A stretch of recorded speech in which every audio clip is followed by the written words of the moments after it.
Welcome and good afternoon. This is the Nebraska State Historical Society's regular monthly brown bag program. This lecture series is held here at the Museum of Nebraska History the third Thursday of every month, and you can find a detailed schedule of this series, what's coming up next, on our website at www.nebraskahistory.org. So those of you that are watching on television, we encourage you to look at that schedule and maybe consider coming down to the museum for one or more of these lectures. Before I introduce today's speaker, I want to take a moment to thank the Nebraska State Historical Society Foundation for funding the filming of these programs. They allow us to film them and then rebroadcast them on Channel 5 here in Lincoln, so that we reach a much broader audience than those of you who can come down to the museum on a Thursday noon. Today's speaker is Jim McKee, and Jim has been a wonderful, supportive member of the Nebraska State Historical Society, has done a lot of things for us. He and his wife, Linda, own Lincoln's only locally owned, full-service independent bookstore here in town, Lee Booksellers. He also owns the Coinery, a coin shop, and I don't know if I should even attempt to pronounce this word. He's a numismatist. An expert on money. He is an author of a book on Wildcat banknotes and scrip and currency of Nebraska. And his talk today is "If We Could Just Print Our Own Money, Nebraska's Wildcat Banks." Jim McKee.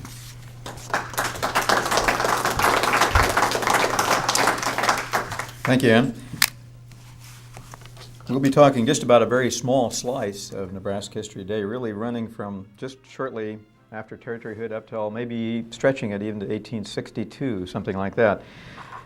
And money was a terribly scarce commodity in Nebraska, and our first slide shows a territorial warrant, which is in effect a check written on the territorial treasury. These were passed as checks, and unfortunately they didn't do very well. This is another one. There are numerous examples, and they're not particularly scarce. They turn up all the time. The interesting thing about them is that in this case, we see on the back that even as small as a $5 warrant might be presented to the treasurer of the territory as many as 4, 5, 6, 7 times, and not paid for want of funds. So it was true that there wasn't any currency around, and this is one of the things that people were looking for, a medium of exchange so that business could be carried on. Nebraska was coming into business as a territory about the time that Wildcat banking was at its peak in the United States, and they were called Wildcat banks simply because one of the theories was it took a wildcat sometimes to find the bank itself. They were so far into the woods, and as we hear some of the newspaper accounts, which I'll read briefly from today, we'll know that these banks were pretty off into the wilderness. Money was scarce, and people did need a medium of exchange, and the more inaccessible the bank was, the better it was for the bank, because it meant that they could not necessarily get their notes redeemed, and many places which were issuing notes were from towns which were not even, or banks which were not even known as much as 50 miles away. One of the good things too was there were no railroads, and all the travel was coming up and down the Missouri River, so it took a long time for a note to be presented someplace and ultimately get back to the bank for redemption. Interestingly too, during the early part of Nebraska, banking was illegal, part of the criminal code of the territorial legislature, which said, if a person shall subscribe to or become a member of or in any way interested in any association or company formed for the purpose of issuing or putting into circulation any bill, ticket, certificate, promissory note, or other paper of a bank to circulate as money in this territory, he shall be punished by imprisonment in the county jail, not to exceed 1 year, or by a fine not to exceed $1,000. No person, association, or corporation shall issue any bills to pass or be used as currency. Pretty specific. Nonetheless, banking thrived in territorial Nebraska. The first bank to open was, in fact, the Western Exchange Fire and Marine Insurance Company. We'll talk about them in just a moment, a little more detail. In 1855, when the territory was just getting started, we found that most of the people who came over and were legislators were from Iowa, so it's a little surprised that we literally adopted the 1851 Iowa forms in word for word in their basic stand, and at that time there were no banks operating in Iowa, so it was just kind of a lucrative spot. When the second territorial legislature convened in 1855, Chapter 11 of that code was finally repealed, and several amendments were tried to use to create a currency which would be circulated, which had backing. None of them passed. The Nebraska City News, a newspaper in Nebraska City, said it is well known to a majority of our readers that we, the newspaper, are opposed to the incorporation of any bank in Nebraska. However, we can speak but knowingly of two of these banks. The two they speak of are, and this will be quotes, the Western Exchange and Fire and Marine Bank. Thomas Hart Benton, Jr., president, and Leroy Tuttle, cashier, had 1 week deposits on hand amounting to over $90,000 and a circulation of less than $50,000. They had gold on hand for any emergency. Nebraska and Omaha City should be proud of such an institution. Well, Omaha City was the name of Omaha until the middle of the Civil War period. Many places tacked the word city onto their name to make it sound like they were.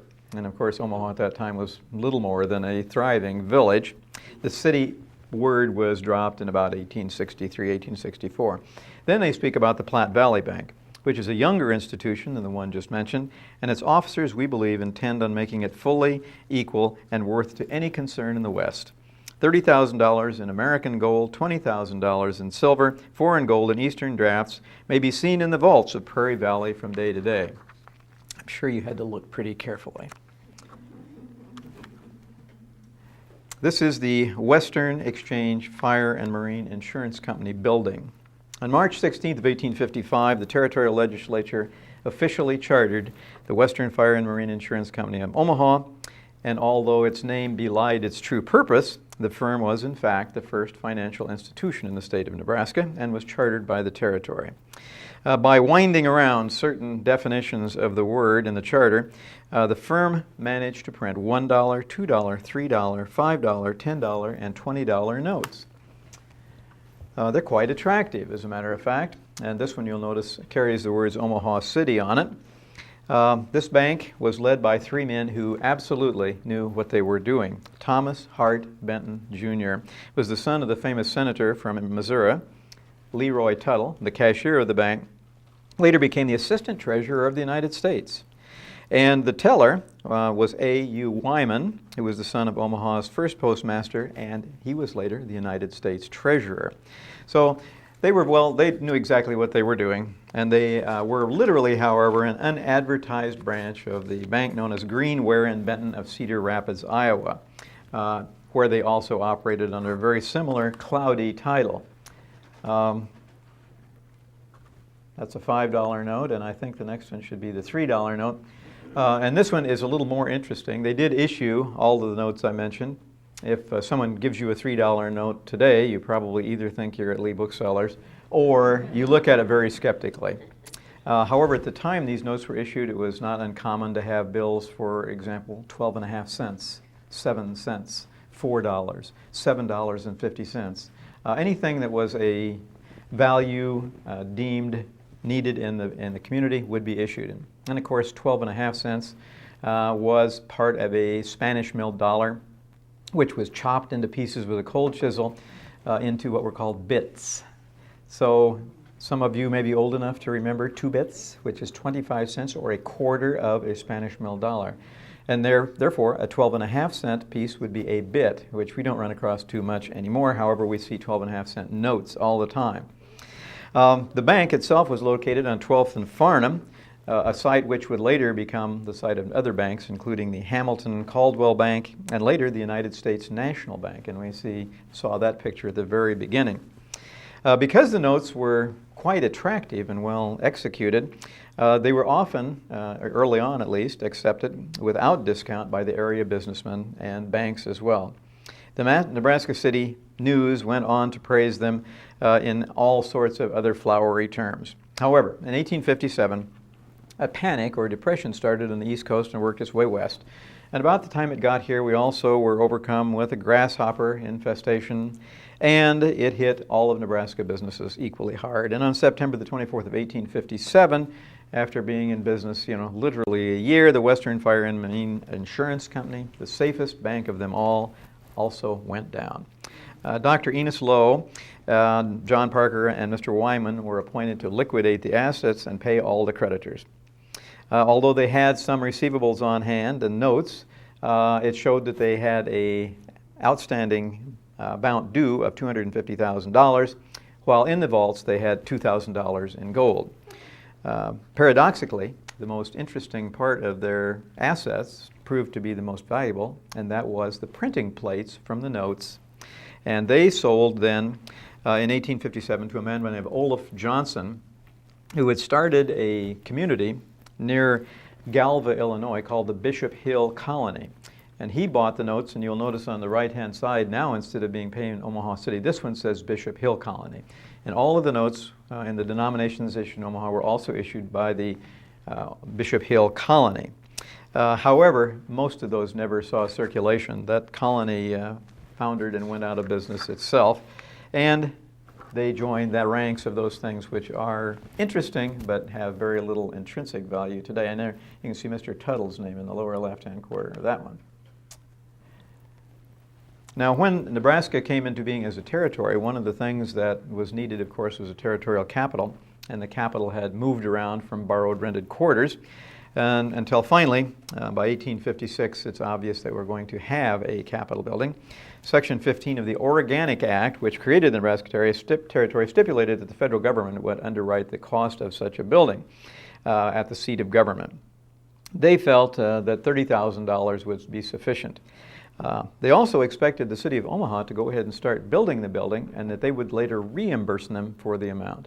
Omaha felt that $30,000 wasn't sufficient, thought they needed a better building than that, a larger building, and the federal government said, fine, do whatever you wish, but we're paying $30,000 and the balance will be on you. Now, there was very little money circulating at that time, so Omaha hit upon the idea of simply striking its own money, which they did, and they did it rather successfully. They again issued numerous notes. This is their $3 note. The first meeting in the Omaha City Council in 1857 allowed them to issue $30,000 worth of notes. So they issued $1, $3, and $5 notes. When they arrived, they circulated them through the banks primarily. The banks charged them a 10% commission to get them out into circulation.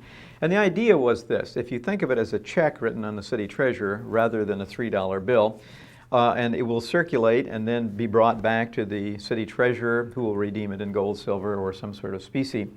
As long as that check circulates, just as if you write a check to the grocery store today, until it comes back to your bank, you have, in fact, created money.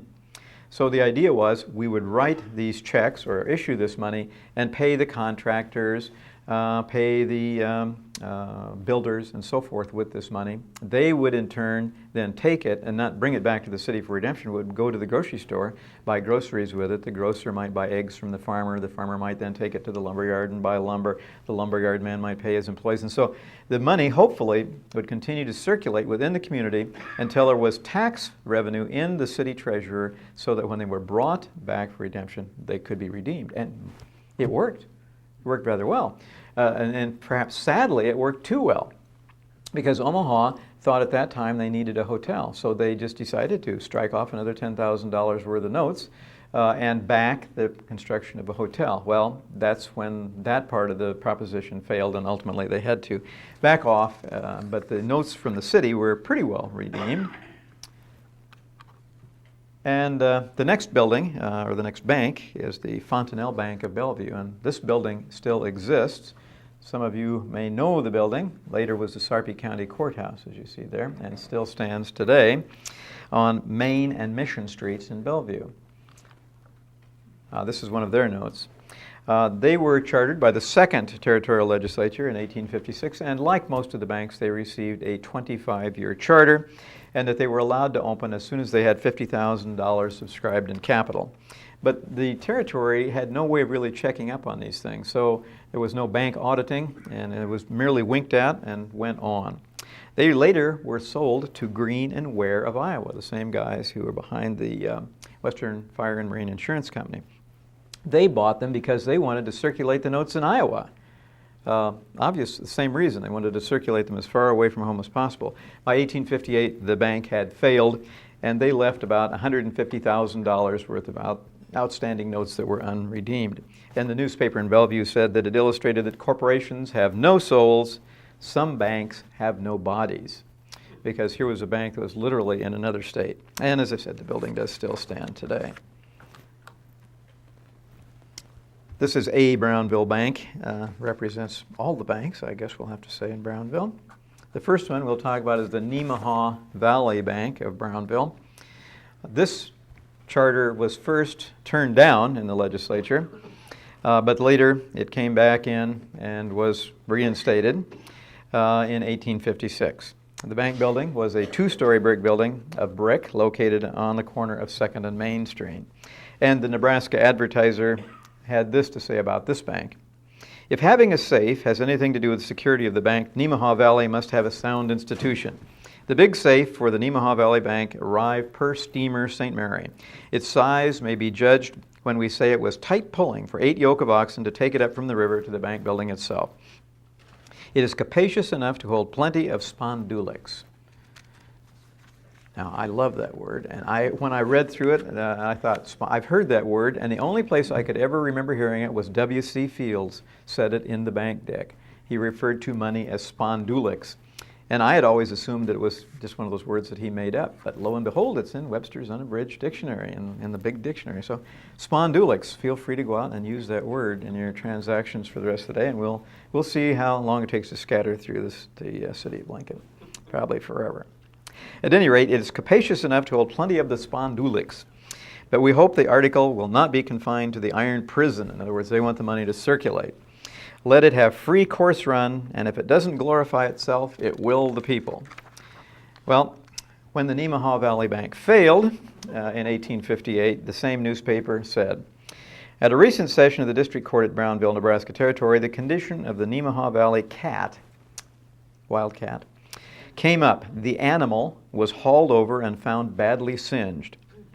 To speak free from metaphor, the Omaha Valley Bank was found to possess 12,000 little kittens, currency, with nary a red of specie, nothing to back it up. The consequence was Judge Black decided the charter of the Omaha Valley Bank should be forfeited. And Mr. Morton, J. Sterling Morton, in his History of Nebraska, says that the total assets of the Omaha Valley Bank at that time, when it went on the rocks, were a safe, a table, a stove, and a letterpress, which were sold at a sheriff's sale for $63. This particular bank probably changed hands more than any other bank in the state of Nebraska. The Brownville Hotel Company is interesting in that it is not a bank at all, but it did issue its own money, and there was nothing to prevent it from doing so. The hotel was organized on June 24th of 1857, and they printed $6,000 worth of $1, $2, and $5 notes, this being the $1 note. And they actually bore interest of 20% per annum, so a good investment, you might say. This 3-story hotel was built, known as the Marsh House a little later on. As of 1859, just a few years after their issuance, they had actually, of the $6,000 worth of notes they had sent out into the community, they redeemed $5,951 worth of them. That meant that only $36 worth of unredeemed notes were left. The only known note in existence is this one, which is in the State Historical Society's collection.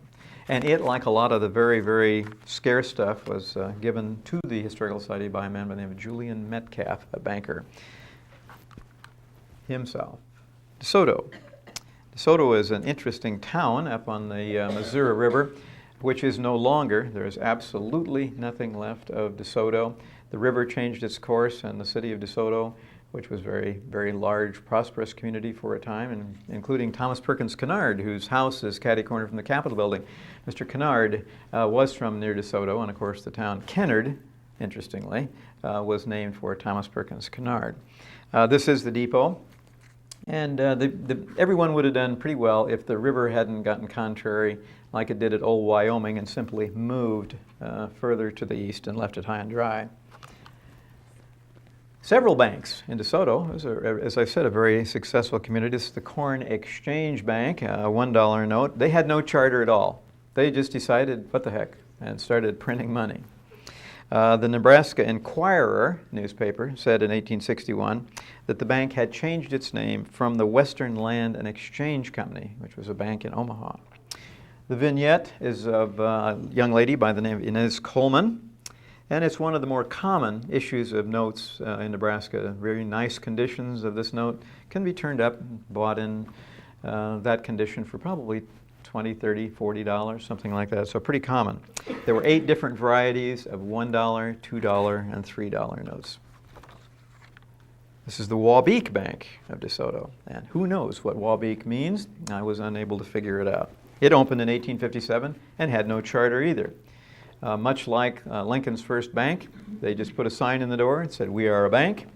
And if people left their money, you were, by golly, a bank. It worked okay. Washington County Judge Eleazar Wakely issued an order in 1858 saying that the bank, it's ousted the bank from the liberties and privileges of its franchise. In other words, even though it didn't have a license, he wanted them out of business. Some reports say that this bank may have issued as many as $200,000 worth of notes, and we know that probably none of them were ever redeemed. Other bank, the Bank of DeSoto, also obviously in DeSoto. It was granted a charter, which was promptly vetoed by Governor Izard, and the veto promptly overridden. In 1857, it was chartered with, again, a 25-year charter with a capitalization of $50,000 to $100,000, and it went under in the spring of 1862. So it lasted longer than most. They also had a printing of 1863 notes, which were delivered just as the bank went under, but they were never issued. So unsigned notes of this bank are quite common, and sometimes can be had for $15 or $20 even. Another bank building which is still in existence and is itself a museum is the Bank of Florence. Bank of Florence was chartered in 1856. Its owners were all from Iowa, and all of the notes circulated through their Iowa banks. You get the idea that to get these notes as far away from home as possible was to be the ideal. The bank lasted 2 years and is said to have taken the people for about $100,000. And this was back when $100,000 was real money. It's hard to translate, but certainly it would have probably been $1 million or more dollars. The newspaper in Florence said, "Florence did stand on rock bottom, her bank didn't." And they too had $100,000 worth of notes arrive just as the bank went under. The building is in North Omaha at 8502 North 30th Street, and it's open as a museum, but you have to get permission, and they will open it for you. This is the interior of the bank.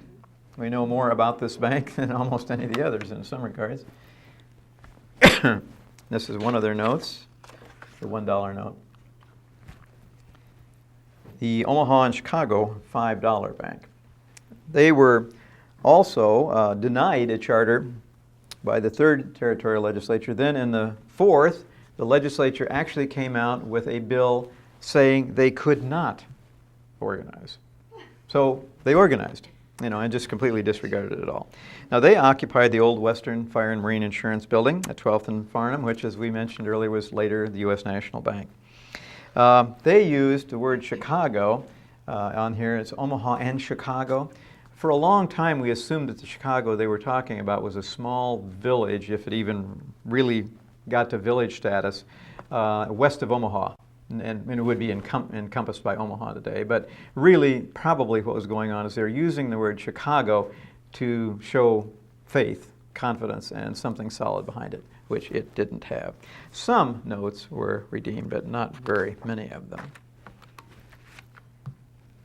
The Omaha City Bank and Land Company was on Douglas Street. That's all we know about it. We don't even know where on Douglas Street it was. Had no charter. It did issue notes.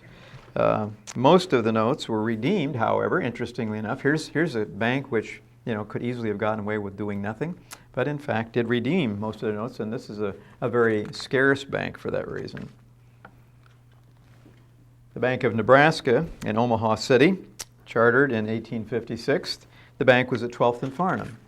That's what we know about it. However, we do know some other things about it. I'm sorry, got ahead of myself. One of the officers at this bank was a man by the name of David Moffett, who was a Colorado railroader. The Moffett Tunnel is named for him. The bank located on 12th and Farnham Streets. Unfortunately, it didn't fare very well, and a man by the name of Charles Woolworth later took a suit against the bank to recover the amount of a check, which he couldn't recover. He was joined by a man by the name of Daniel Phillips, and together they were asking for $388.42. But there was not that much there, and so the bank went under, and a sale of the property was held in 1860. Their assets were 1 iron safe, 13 sacks of flour, 1 stove and appurtenances. I'm not sure what that means. Unopened cans of beans, perhaps. 1 counter, 1 desk, 3 chairs, for a total amount from the sheriff's sale, $416.70. Lo and behold, the bank only owed on the suit $388.42. Therefore, the bank was solvent by amount of $28.28, but without the means to continue. So it did go under. The Brownville Bank and Land Company of Omaha, you will notice, they did not even apply for a charter, so they didn't get turned down. It's very probable that they did not even have an office in the state of Nebraska. Local newspapers said that there is no such institution. So this could have been one of those bits of paper that was just printed up by somebody with random abandon. There's nothing to stop you from doing that either. The newspaper in Omaha said it is a bold swindle. Not less than $70,000 was lost to the people of Omaha, none of which were ever redeemed. They circulated primarily in Illinois and Wisconsin. The newspaper called it fancy trash and utterly feline in every way. There's that Wildcat reference again. At least 3 different denominations, $3, $5, and $10, and at least 6 different combinations of designs. The Nebraska Land and Banking Company of Omaha, a $2 note. There is no record of its physical location whatever. There is no charter whatever. They issued $1 and $2 notes, and Governor Richardson tried to get the bank closed because they wouldn't redeem their notes, but they couldn't find them to close them. So it was completely unsuccessful as well. Of course, one of my favorite would be the City of Lincoln notes, and yet they exist on paper, but they are nothing more than an unsigned check because none were ever issued. In the 1870s, Lincoln had seen the success that Omaha had originally had with its issue of notes to finance the Capitol building. We have to look back a little bit, though, to find out that the city of Omaha had to sue the federal government over a period of about 10 years to recover the money that they were to be reimbursed for the building of that Capitol building, and they paid out virtually as much in attorney's fees as they were able to recoup. So the federal government having just as much trouble with currency as the states and the cities were at that time, perhaps. The city of Lincoln was trying to finance several projects at this time. Probably the largest one that we can identify by reading the city council minutes is a series of fire cisterns, because there were no water mains in the city. In order to fight fires, you had to have a system of cisterns scattered around the city. And a cistern was simply an underground storage, sometimes above ground, but in Lincoln they would be all underground. And they were sort of vaults for water, if you will. The ones that Lincoln ultimately built were probably 15 or 20 feet cubes, 15 by 15, or 15 or 20 by 15 or 20. They were buried underground, usually under a street, right in the middle of the street. And they were made by taking timbers and then putting creosote or asphaltum or oakum, something like that, in to hold water. And then the walls and the ceilings, all made with timbers and all very heavily sealed up with pitch or tar. Then right in the middle at the top, if they were in the middle of the street, there would be a person hole cover. You know, we are trying to be politically correct today. And then in case of a fire nearby, you would remove that cover, bring a Silsby fire engine, Silsby steamer fire engine, drop a hose down into that water, which would suck it out and put out the fire. But of course, because there were no mains, you had to have a lot of these around. And they wanted to build 9 in the downtown area at that time. As an aside, nothing to do with banking, but back in the 60s, they were widening 9th Street, and in so doing, they decided to tear up all of the services under there and replace them, which included gas pipes, which at that time were still made of wood and still carrying gas, successfully, I might add, because of course gas doesn't have any pressure behind it. But one of the things they found in the northwest corner of the property occupied then by the old post office was one of these cisterns, which was still there underneath the grass in the corner, not in the street, and it was still full of water. So they were successfully built, but not with the money that they planned. They got permission from the city council to issue the money. They went and had them printed. They were authorized to issue $1, $2, and $3 notes, but all that were ever printed were the $1 and $2 notes that we see here. They brought them back to Lincoln, ready to sign them as you would a check. When they discovered a few flaws in the system, one of them, the federal government had gotten a little wiser, and there was now a 10% tax, federal tax, on the issuance of such notes. 2, you could not pay for any project which had already been started. And 3, you could not finance any more than 50% of any given project, so the city of Lincoln decided not to sign and issue the notes. So just think of them as checks on an account where no account was ever opened, and none were ever signed legally. Now, the notes sort of just disappeared for a while until they started turning up here and there with people having forged names on them, and they would run them off to Chicago or wherever as far away as possible and try to cash them. Because obviously, get them far enough away, and if you could get 25 cents on the dollar, that would be 25 cents that you had free and clear. Now, they had a clearinghouse, much like the Federal Reserve is today, and these notes would get to the clearinghouse, and then they would sort them off back to the banks and so forth, and when they got to the St. Louis clearinghouse, they were stamped worthless and sent back to the banks. The Secret Service at that time, in charge of counterfeiting and such issues, came to the city of Lincoln and confiscated all the unsigned notes and destroyed them. And we didn't hear from him again until about 1894. And in 1894, a young man by the name of Will Steen was pulling the plaster off the wall in a local bank where he was remodeling it when he discovered a shoebox full of the notes, unsigned again. So he quickly took them down to David May, the clothier, on O Street, between 9th and 10th, about where the terminal building would stand today. And he sold the box of notes to David May for $7. And David May then took a great big rubber stamp and rubber stamped his name over them. And he handed them out as sort of advertising pieces, kind of a catchy little advertising. Unfortunately, unscrupulous folks got a hold of them, and they crumpled them up, dirtied them a little bit, wandered off to Chicago or Milwaukee and so forth, and passed them for as much as they could. Again, they came back to St. Louis and the clearinghouse. Again, they were marked worthless and sent back. And so, once again, the Secret Service comes to Lincoln and destroys all that are left. We have no examples of the David May rubber stamped ones. Those would be interesting, just to see one, but we have none of those extant. We know that as late as the late 60s, early 1960s, mid to late 1960s, there were still a large bundle of them existent, but we think that the owner, and we tried to convince him that they were worthless, that there was no compunction for him to turn them in. They were not illegal. They were just like, well, we think he destroyed them. They just simply disappeared. So there are maybe, I don't know, 100 or so of these notes still floating around. None were ever legitimately signed.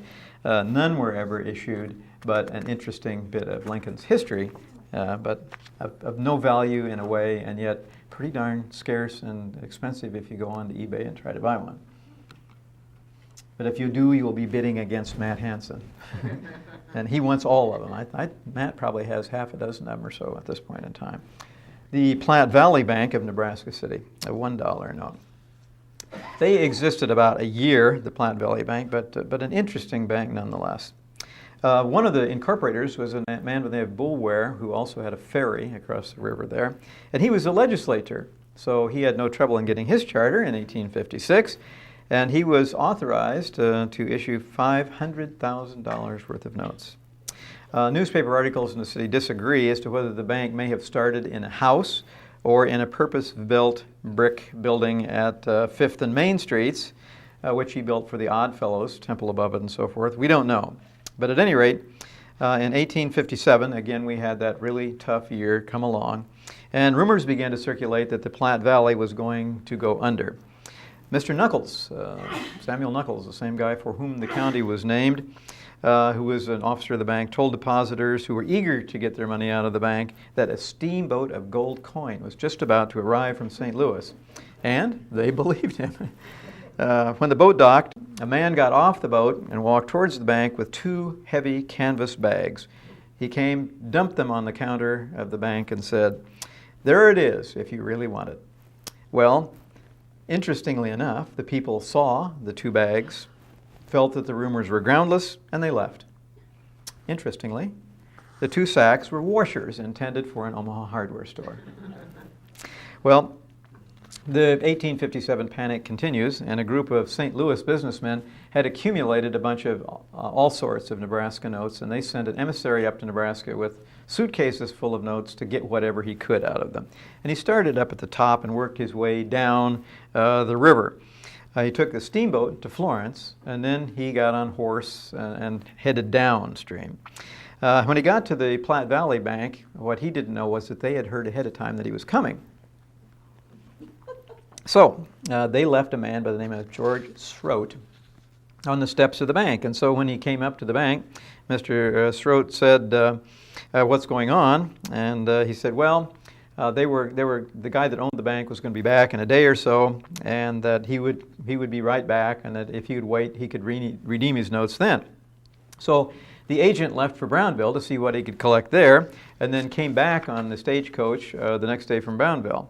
In the meantime, Mr. Bulware had borrowed $10,000 worth of gold from Mr. Knuckles' safe. When the agent came back the next day, he saw all of the gold there in the vault. He decided it was too heavy to carry back, so he thought, "I'll come back and get it later." Well, of course it wasn't there. When all was said and done, the Platte Valley Bank, however, even though it had only survived about a year, was the only territorial bank to redeem all of its notes outstanding at par, and the only bank to survive the 1857 Depression. And it was the last chartered bank to close its door, but so it did. By 1867, the year of statehood, all of the Wildcat banks had gone literally out of business. There were a few isolated issuances up to 1862, but the banks were pretty much gone. The Bank of Tekamah. Anybody here from Tekamah? If there is, you would probably notice that the name Tekamah is misspelled. And we have no reason, no one has ever commented on it within the bank's annals or in the newspaper there. It usually is spelled with an H on the end of it, Tekamah. They were another bank whose charter was vetoed by Governor Mark Izard, but again, the charter was passed over his veto. And this bank was 100% owned by out-of-state interests. The bank supposedly issued $99,000 worth of notes and had $9,000 backing on it. And it was said to be the worst of the Wildcats. The Brownville Advertiser in 1858 said that the notes were worth 2.5 cents on the dollar. And why they were worth 2.5 cents on the dollar is anybody's guess. I can't think why. But they went on and said, again, one of these sort of metaphorical little newspaper. They don't write like this in the newspaper anymore. Major James D. White has just returned from the den of the ferocious animal and reports him to be one of the greatest in size and most ferocious of any of his species that have yet been discovered in Nebraska, not excepting the fontanelle or the Nemaha. The major says that he made a diligent search for the animal on several days and finally found him in an obscure corner of land on the lower edge of Burt County. He saw him in all his native wildness. Again, wildcat. Lots of people decided that they could issue notes, not just banks. This is the CEL Holmes Company of Nemaha City or Nemaha Landing, and this is a sheet of $1 and $2 notes. Holmes operated a sawmill at Nemaha Landing, and that's about all we know him. We know that he hired Governor Furness, who owned a printing plant in Brownville, to print $1,000 worth of notes, and he may have issued these notes to finance the construction of his mill. They also bore 20% annual interest, and no signed notes exist, which may mean one of two things. Either none were ever issued, or he redeemed them all. We just have no way of knowing, no records at all. McCann and Metcalf bankers of Nebraska City, interestingly, could have issued any amount of notes, but in 1861, beyond that wildcatting period, they issued $200 worth of notes. Amazing. Very great restraint. 1865, Julian Metcalf organized the Oto County National Bank, which later merged with the Nebraska City National Bank. And he also gave this note to the Nebraska State Historical Society. And this also is the only known note on this bank, probably because they were all only $200 worth issued. They were undoubtedly all redeemed. Cities besides Omaha and Lincoln got into the business, although I don't think this one was probably issued either, much like the Lincoln ones. The city of Plattsmouth $2 note. They printed $2,000 worth of notes, and these were 10% interest-bearing notes, 10% per annum. But we know very little about them, and probably they were never issued either, just like the Lincoln notes. Lots of notes on lots of places that we really have to do a great deal of research on to figure out what they are. It's a 25-cent and also a 50-cent note. And there's no indication on there whatsoever of where they were or what the name of the institution was that issued them, except we know that they're signed by D. Whittinger, and we know that he was a physician and had a drugstore in Nebraska City. And we're guessing that he probably issued these notes to use as change within his institution, his drugstore. Now, well past the Wildcat period, and before the national currency came through and national banknotes were being issued by practically every bank, national charter in the state, other banks were, in this one in 1907, were issuing notes to make up for the lack of currency in a community. And in 1907 was another depression year. Currency simply disappeared from circulation. And so this is the Wausau, Nebraska Bank, the commercial bank. I'm not sure whether that's Norbert Tiemann's bank or not. It might be. But nonetheless, what these were, if you scratch underneath the surface, these were cashier's checks, so that the bank was liable for them. And virtually 100% of them that we find today have been cashed and redeemed and canceled. So the commercial bank in Wausau was one that did that. And another one was the First National Bank in Lincoln. They issued these cashier's checks as sort of blank money, which would circulate within the community to provide for the lack of currency. And of course, the same thing happened during the Civil War. All of the hard currency, particularly all of the coin, disappeared from circulation. So merchants were issuing pennies, 2-cent pieces, 3-cent pieces for use as well, all without the smile of the federal government, but because they were so needed, they really weren't prosecuted to any extent. And that's also when we see things come along like postage currency and fractional currency. The United States government actually issued during the Civil War period and in that era 3-cent notes, 5-cent notes, 15-cent notes, 25-cent, 50-cent, and $1 notes, paper money. So that is a quick look at the Wildcat era of banking in the state of Nebraska. And at this point, I'm not sure what time it is, but I think we have time for some questions, if there are any from the audience. Yes? I'm wondering about the engraver. Was there one particular engraver, or did they have several? Okay, the question is the engravers. There were several large companies building or making notes at that time. The largest is probably the Continental Banknote Company, which is still in business today, and of course down to the size of Governor Furness. And what they did was they had stock vignettes. So if we look over the United States, we may find a female riding a deer or a dog in front of a safe with his paw on the key for the safe, showing how secure it is. And these will be used all over the United States. But you go to someplace like the Continental Banknote Company, and you could design your own note from the stuff they had on hand, and they would then engrave the names of the banks and so forth.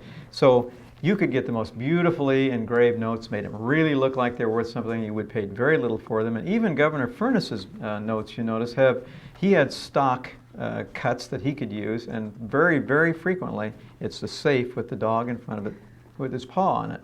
And for very little money, you could have gone and had Governor Furness, would he just tickled pink to print notes for you? I mean, there was no compulsion not to. Continental Banknote Company under various names, still in business today, still printing money for many foreign governments.